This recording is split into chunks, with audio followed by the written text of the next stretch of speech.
कक्षा 10वीं CBSE स्पर्श टेक्स्ट बुक से ये जो हमारी कविता है कर चले हम फिदा, इसके जो कवि है कैफी आज़मी है। तो ये जो कविता है, ये कविता 1962 में हुए भारत चीन युद्ध की ऐतिहासिक पृष्ठभूमि पर आधारित है। चीन ने तिब्बत की ओर से भारत पर आक्रमण किया। उस युद्ध में भारतीय वीरों ने बहुत कठिन परिस्थितियों में आक्रमण का मुकाबला किया था। और ये कर चले हम फिदा, ये जो गीत है ये हकीकत फिल्म का मशहूर गीत है। इसमें सैनिकों के बलिदान की गौरव गाथा है। तो बेटा ये जो कविता है, तो इस कविता की पृष्ठभूमि समझना आवश्यक है कि यह जो कविता हकीकत फिल्म पर लिखी गई है, जिसमें कवि ने युद्ध में लड़ रहे सैनिकों की मनोदशा का यहाँ पर चित्रण किया है। इस कविता में सैनिकों द्वारा अपने साथी सैनिकों अथवा देशवासियों से देश की रक्षा में कुर्बान होने का आग्रह किया है तथा अपने कुर्बानी पर गर्व का भी आभास कराया है, ताकि यह गीत देशवासियों के लिए प्रेरणा स्रोत बन सके। हमें अपने देश के सैनिकों पर गर्व होता है। इन सैनिकों ने अत्यंत विषम परिस्थितियों का सामना करते हुए देश की रक्षा हेतु अपना अमर बलिदान किया है। मरते दम वे देश रक्षा के प्रयासों में लगे रहे और अपनी इस धरोहर को अपने साथियों को सौंपकर चले गए, और आज भी वही हो रहा है। इस देश की रक्षा के लिए अनेक सैनिकों ने अपना रक्त बहाया है, आज भी बहाते हैं। हिमालय हमारे देश के मान सम्मान का प्रतीक है। हमें किसी भी हालत में इसका सिर को झुकने नहीं देना है। तो दरअसल इस प्रकार से ये हमारे जो देशवासी हैं, हमारे जो सेनानी हैं, तो उनको ये कविता प्रेरणा स्रोत बनकर उनको अर्पित की गई है कैफी आज़मी द्वारा। तो सबसे पहले ये कविता कर चले हम फिदा, यानी हम आपके हवाले अभी कर चुके हैं। क्या? अभी ये वतन, तो ये वतन की छोटी सी और बेहतरीन प्रेरणा देने वाली कविता है। तो जिस प्रकार से यहाँ पर दिया है कवि ने कि कर चले, पहले हम इसके कठिन शब्द देख लेंगे। पहले पंक्ति के कर चले हम फिदा जानो तन साथियों, अब तुम्हारे हवाले वतन साथियों। अभी यहाँ पर ये जो फिदा शब्द है, फिदा यानी बलिदान। फिदा यानी क्या होता है? बलिदान। फिदा मीन्स बलिदान। बलिदान। जानो तन, जानो तन यानी शरीर, शरीर और प्राण, यानी तन और जान। तन यानी शरीर, जान यानी प्राण अथवा आत्मा। साथियों, साथियों किसे उल्लेख किया गया है? हमारे तुम्हारे जैसे जो भविष्य के भारत के रक्षक है, सेनानी है अथवा जो रीडर्स है। अब तुम्हारे हवाले वतन साथियों। तो सांस थमती गई। अब यह सांस यानी मदर इन लॉ नहीं, यानी ब्रीदिंग जिसे आप कहते हो, है ना। थमती गई। नब्ज, नब्ज यानी हमारे शरीर में जो नस होती है, जिसे वेन कहते हो आप, जिसमें से रक्त संचार होता है। नब्ज जमती गई। अभी यहाँ पर जमना यानी ठंड के कारण रुकती गई, यानी यहाँ पर हिमालय का वर्णन है। अर्थात हिमालय यानी कहाँ पर जाना है? हमें उत्तर भारत में जाना है। तो उत्तर भारत में बर्फीली ठंड होती है ना। तो ये लोग जो होते हैं, तो ये जो सेनानी होते हैं, तो ये गर्म कपड़े पहनने के बाद भी वहाँ पर इतना ठंड होता है कि वो अपनी जान की बिना परवाह किए अपने देश के, अपने वतन के रक्षा के लिए वो रात दिन रात अपने देश की रक्षा करते हैं। और इससे क्या होता है, उनकी जो नब्ज़ होती है ना, नस होती है, नसों में जो खून बहता है ना, वो खून बर्फ़ के कारण कैसा हो जाता है, जम जाता है। जैसे फ्रोज़न जिसे कहते हैं, हमारे फ्रिज में जिस प्रकार से आइसक्रीम या पतली चीज़ जम जाती है, उस प्रकार से फिर भी वो वतन के लिए लड़ते हैं। फिर भी बढ़ते कदम को ना रुकने दिया, कट गए सर हमारे तो कुछ गम नहीं। गम यानी दुख। सर हिमालय का हमने न झुकने दिया, मरते मरते रह गया बाकपन। अभी बाकपन, बाकपन यानी जवानी का जोश या रक्षा की भावना। जवानी का जोश या रक्षा की भावना। साथियों अब तुम्हारे हवाले वतन साथी। तो ये जो पूर्ण जो स्टांजा है बेटा, तो इस स्टांजे के द्वारा हम ये कह सकते हैं कि ये जो बलिदानी सैनिक है वो कहते हैं, यानी जो सैनिक जो वतन पर फिदा हो रहे हैं, अपनी जान दे रहे हैं या शहीद हो रहे हैं, वो हमें कहते हैं कि हे मेरे फौजी साथियों, यानी भविष्य के सेनानियों को कहते हैं, मैं और मेरे अन्य सैनिक साथी अपनी देश की सुरक्षा के लिए अपना शरीर और प्राण न्योछावर करके इस दुनिया से जा रहे हैं, है ना।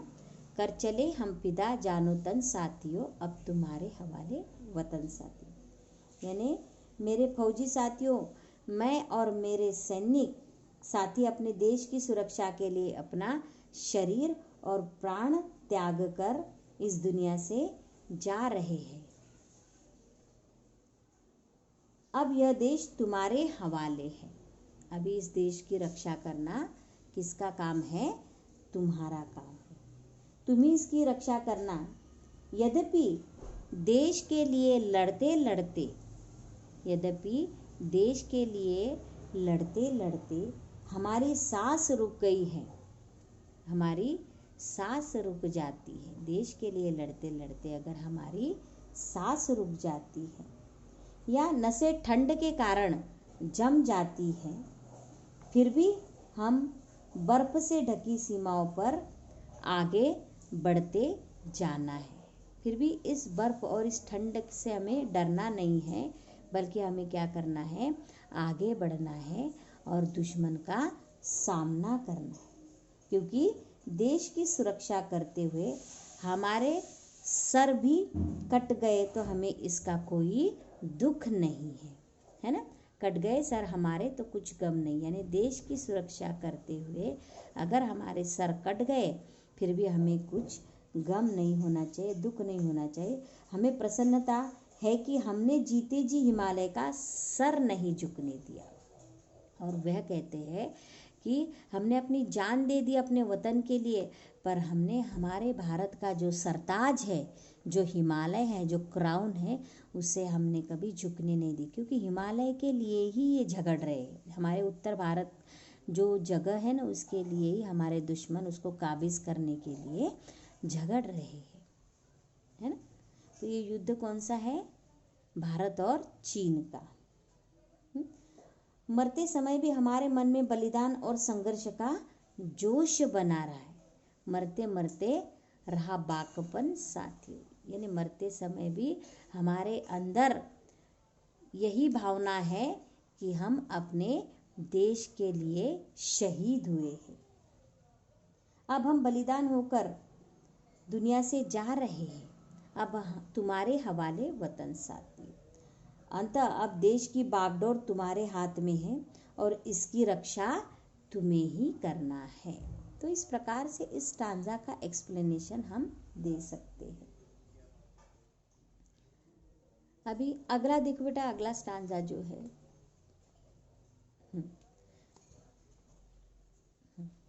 अभी दूसरा जो है कि जिंदा रहने के मौसम बहुत है मगर जान देने की रुत रोज आती नहीं।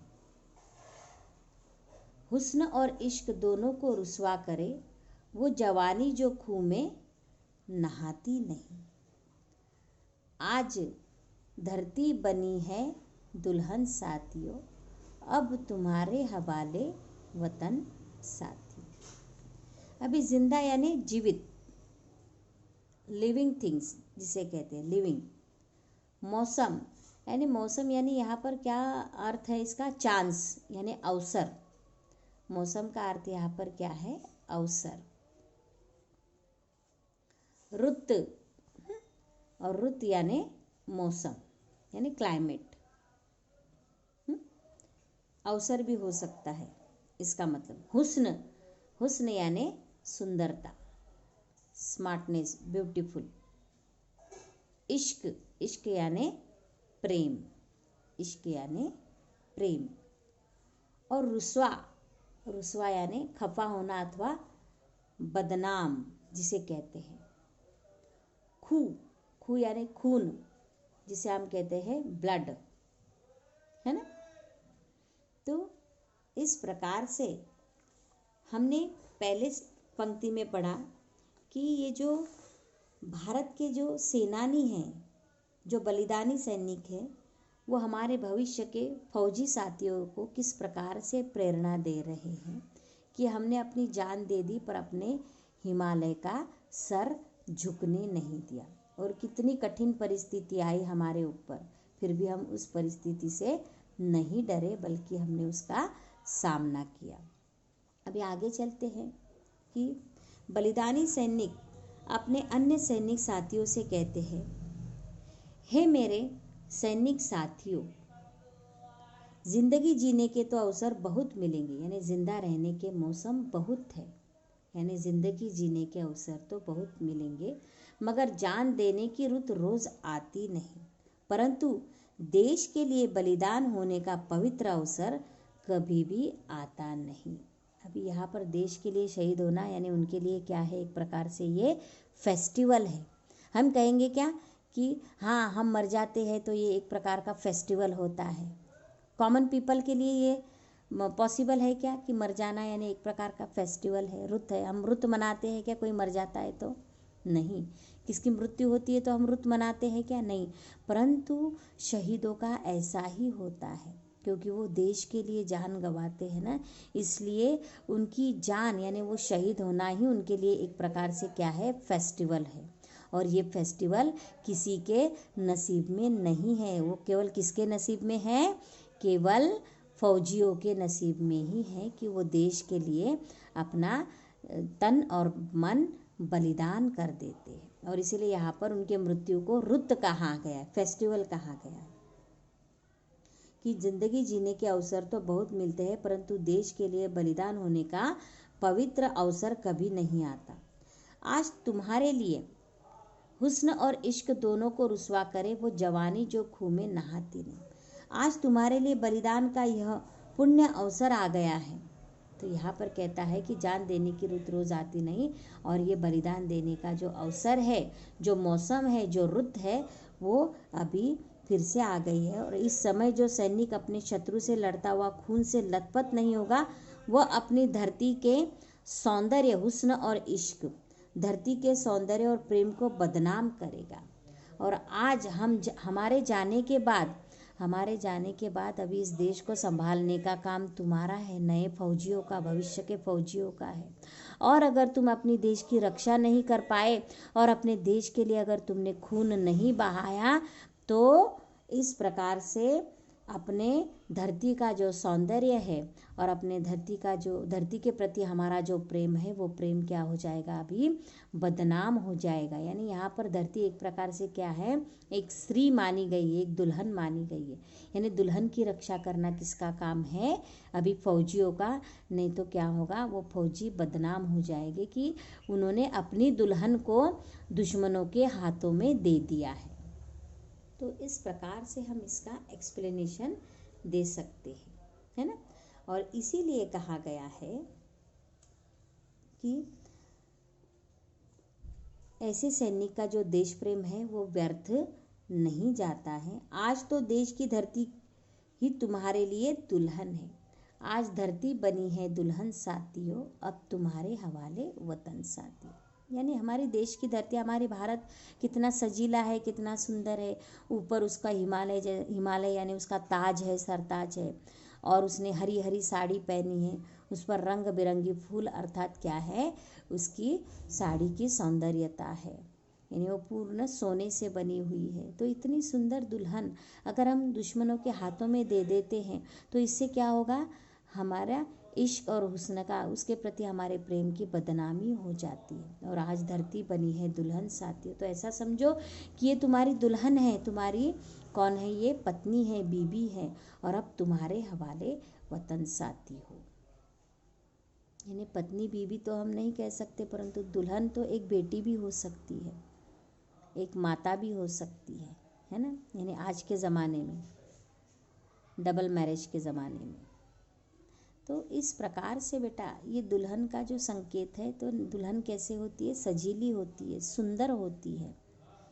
तो आज के ज़माने का जो दुल्हन का जो कंसेप्ट है, ये कंसेप्ट आप नहीं करना बेटा। तो दुल्हन यानी सजी सवेली जिसके अंदर सुंदरता कूट कूट कर भरी रहती है और बाहर भी वो सौंदर्य से भरी हुई रहती है। तो ऐसी हमारी धरती है, सुंदर धरती है। और इस सुंदर धरती की लाज अब हमारे आने वाले फौजियों के हाथ में, और तुम्हें इसकी लाज की रक्षा करनी है। अब यह देश तुम्हारे हवाले है, यानी किसके हवाले, भविष्य के फौजियों के हवाले। इसकी रक्षा के लिए बलिदान मार्ग पर चढ़ चलो। और अभी तुम्हें क्या करना है, इसकी रक्षा के लिए तुम्हें क्या करना है, बलिदान देना है ना। यानी दुल्हन को इतने आसानी से दुश्मनों के हाथों में नहीं देना है। अभी आगे देखो बेटा, राह कुर्बानियों की न वीरान हो, तुम सजाते ही रहना नए काफिले। फतह का जश्न इस जश्न के बाद है, जिंदगी मौत से मिल रही है गले। अभी राह यानी रास्ता, कुर्बानी यानी बलिदान करना, वीरान यानी सुनसान जगह, सन्नाटा जहाँ पर होता है, काफिले, काफिले यानी यात्रियों का समूह, जश्न, जश्न यानी खुशी मनाना, है ना। मौत से गले मिलना यानी मौत को निमंत्रण देना, इनविटेशन देना। यानी ये शहीद एक प्रकार से एक बार अगर कोई फौजी हो जाता है, सेना में भर्ती हो जाता है, तो उसे मौत का कफन बांध ही लेना चाहिए। यानी मौत कब आएगी ये उसे पता ही नहीं रहता। उसने अगर उसमें एंट्री की है, फौज में वो दाखिल हुआ है, तो उसे समझना चाहिए कि उसे मौत कभी भी आ सकती है। इसने मौत को गले लगा लेना चाहिए, है ना। बांध लो अपने सर से कफन साथियों, यानी कफन बांधना यानी मृत्यु और बलिदान के लिए तैयार हो जाना। यानी तैयारी ही रखना कि हम अगर फौज में दाखिल हो रहे तो मृत्यु और बलिदान हमारे साथीदार ही है। अब तुम्हारे हवाले वतन साथी।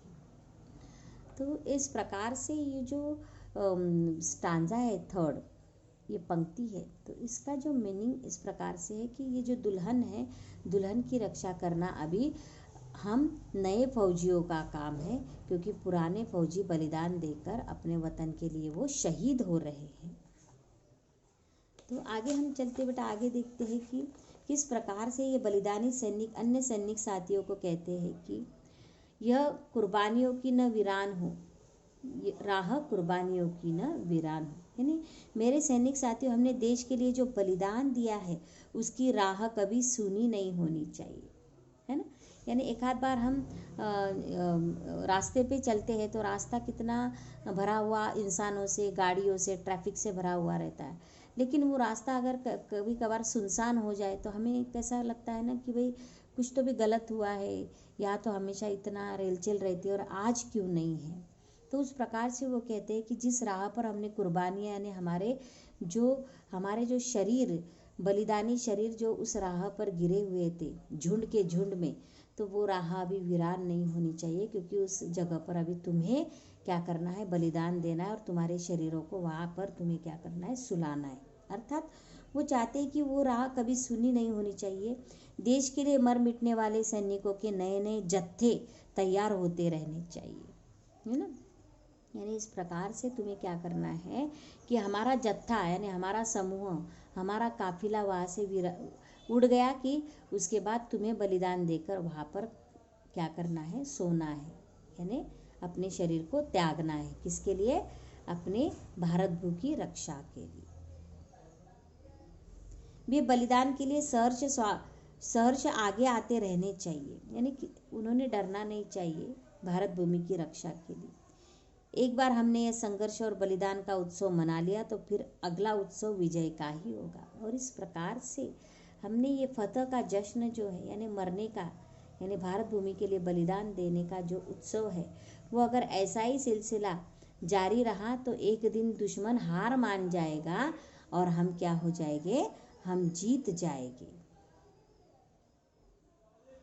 देखो आज जिंदगी खुद आगे बढ़कर मौत को गले से लगा रही है। और इस प्रकार से ये जो फौजियों का जीवन होता है, तो फौजियों का जीवन हमेशा मौत को गले लगाकर ही रहता है, क्योंकि उसने मौत से कभी डरना नहीं चाहिए। अब यहाँ पर फ्रेज आती है मौत को गले लगाना, है ना। तो इस ऐसा का वैसा सेंटेंस आपने लिखा तो भी चलेगा कि फौजियों का जीवन ऐसा होता है जैसे उन्होंने मौत को गले लगा के रखा है, यानी मौत को आसान समझना। बांध लो अपने सर से कफन साथियों, अब तुम्हारे हवाले वतन साथी। यानी आशय यह है कि संघर्षशील जो नवयुवक उत्साहपूर्वक बलिदान देने को तैयार है, तो मेरे साथियों देश के लिए मर मिटने का अवसर आया है, तुम मरने के लिए तैयार हो जाओ। हम तो बलिदान करके दुनिया से जा रहे हैं, अब यह देश तुम्हारे हवाले छोड़कर जा रहे, इसे शत्रुओं से बचाना तुम्हारा काम है। कि हमें आखिरी स्टांजा पढ़ना है।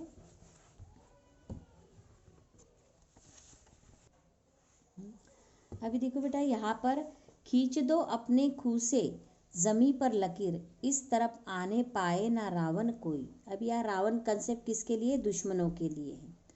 तोड़ दो हाथ अगर हाथ उठने लगे, छू ना पाए सीता का दामन कोई। सीता यानी हमारी जो दुल्हन है, यानी हमारा भारत माता, हमारी धरती।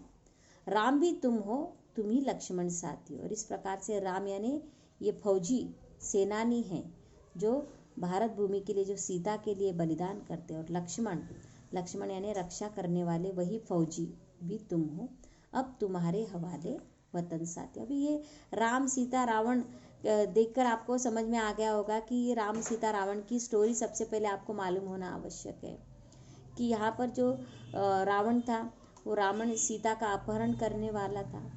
और ये बात लक्ष्मण और राम को मालूम नहीं थी, परंतु फिर भी सीता की रक्षा के लिए लक्ष्मण ने जब राम को देखने के लिए गया तो लक्ष्मण जी ने क्या किया कि सीता माई को एक लक्ष्मण रेखा खींच के दी और उनको बताया कि इस रेखा के बाहर आप जाना नहीं, यानी वो सुरक्षा रेखा थी। तो इस प्रकार से यहाँ पर फौजियों को भी लक्ष्मण और राम बनना है, ताकि जो रावण है, दुश्मन उसे कुछ हानि ना पहुँचाए या उस पर कब्जा ना करे। तो ये जो पूर्ण स्टांजा है, तो पहले इसका हम कठिन शब्द देख लेंगे बेटा कि खींचे दो अपने खूह से जमी पर लकीर। जमी यानी धरती, जमीन जिसे कहते हो। लकीर यानी रेखा, लाइन, जिसे लाइन मारना जिसे आप कहते हो, है ना। रावण तो मालूम है ना, लंका का राजा है।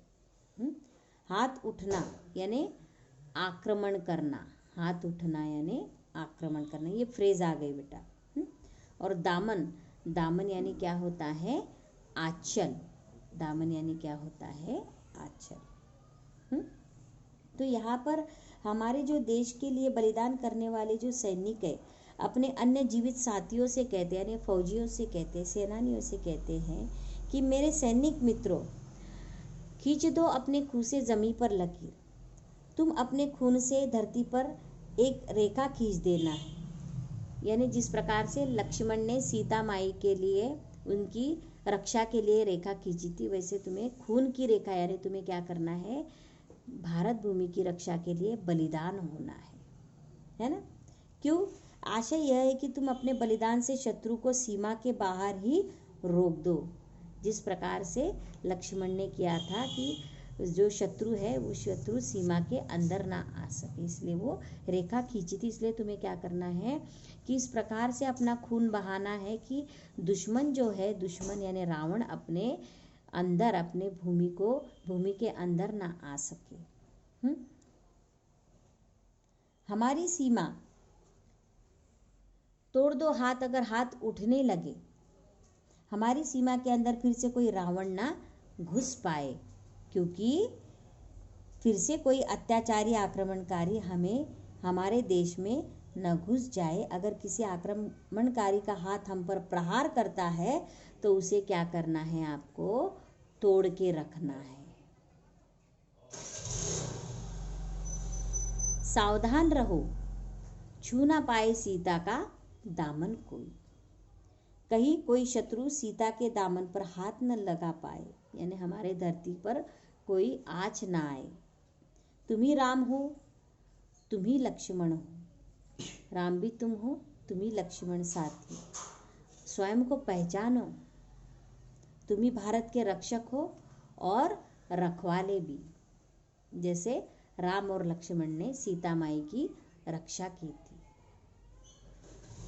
अब हम यह देश तुम्हारे हवाले करके दुनिया से जा रहे हैं। अब तुम्हारे हवाले वतन साथियों, अभी इसकी रक्षा करना किसका काम है? तुम्हारा काम है। तो इस प्रकार से ये जो हमने संपूर्ण कविता कैफी आज़मी की पढ़ी, तो बेटा इससे हमें क्या प्रतिपाद्य मिलता है, क्या संदेश मिलता है कि इस गीत को सुनकर हमें देश हित, बलिदान और संघर्ष करने की प्रेरणा मिलती है। जब देश पर कोई विदेशी आक्रमणकारी चढ़ आया हो, तब हमें जी जान लगाकर देश की रक्षा करनी चाहिए। युद्ध में चाहे कितने भी संकट आए, चाहे बर्फीली आंधियों का सामना करना पड़े, चाहे सांस रुक जाए, नसें जम जाए, मौत सामने आ जाए, तो भी हमें बलिदान देने से पीछे नहीं हटना चाहिए। भारत भूमि हमारे लिए दुल्हन के समान है, हम ही ने इसकी रक्षा करनी है। यदि यह सीता है तो हम ही को राम और लक्ष्मण बनना है। हमें एक के बाद एक बलिदानी काफिले तैयार करने हैं, ताकि आखिरी दम तक हम देश की रक्षा में काम आ सके और अपना देश दुश्मनों के हाथों में ना दे सके। तो ये छोटा सा संदेश यहाँ पर कैफी आज़मी ने इस गीत द्वारा हमें दिया है और हमें स्फूर्त किया है, हमें प्रेरणा दी है कि सब बच्चे अगर डॉक्टर्स, इंजीनियर हो गए तो हमारे देश की रक्षा कौन करेगा। और इसीलिए वो चाहते हैं कि ज़्यादा से ज़्यादा बच्चे फौज में दाखिल हो, फौज में भर्ती हो, ताकि वह आसानी से अपने वतन की रक्षा कर सके। जय हिंद, जय भारत।